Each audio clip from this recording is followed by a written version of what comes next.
Christians who are supposed to be maturing in God's Word.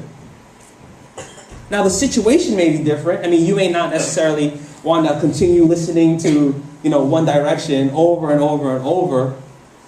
But maybe, you speak harshly to someone.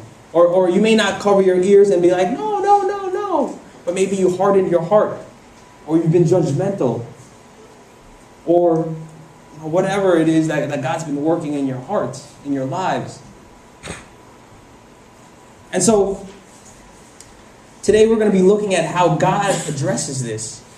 And how Paul writes to the Christians how to live a life after Christ's likeness. Or Christ-likeness. So, how he points this out is, well, what I want to do today is I want to point out 3 aspects of the new behavior we're supposed to show. The new actions that God instills in us or is building in us. And so I want to look at 3 things. We're going to look at the foundation of our new behavior, the model of our new behavior, and the purpose of our new behavior. So first, let's look at the foundation of our new behavior. Now, the passage starts off with the word, therefore.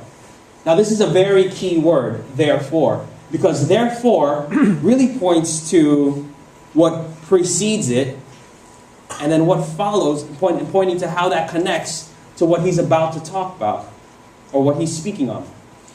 So, he says the word, therefore. And in verse 24, let me read that to you. Paul makes a very, very clear thing here. And he says, and to put on the new self, created to be like God in true righteousness and holiness. Verse 25, therefore, each of you must put off falsehood and speak truthfully to your neighbor, for we are all members of one body. So he says that word therefore, and it pertains to this phrase. To put on the new self, created to be like God in true righteousness and holiness. Now, in ESV it says this, created after the likeness of God in true righteousness and holiness.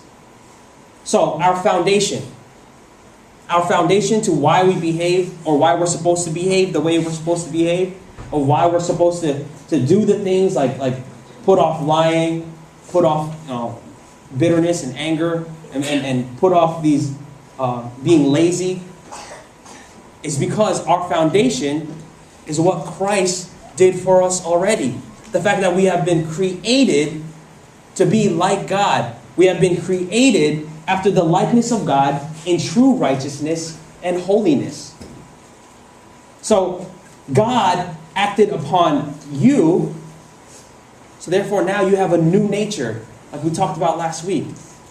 God changes your desires. You no longer love the things of this world, but now you long to be like Christ. So your foundation is the fact that you are a new creature.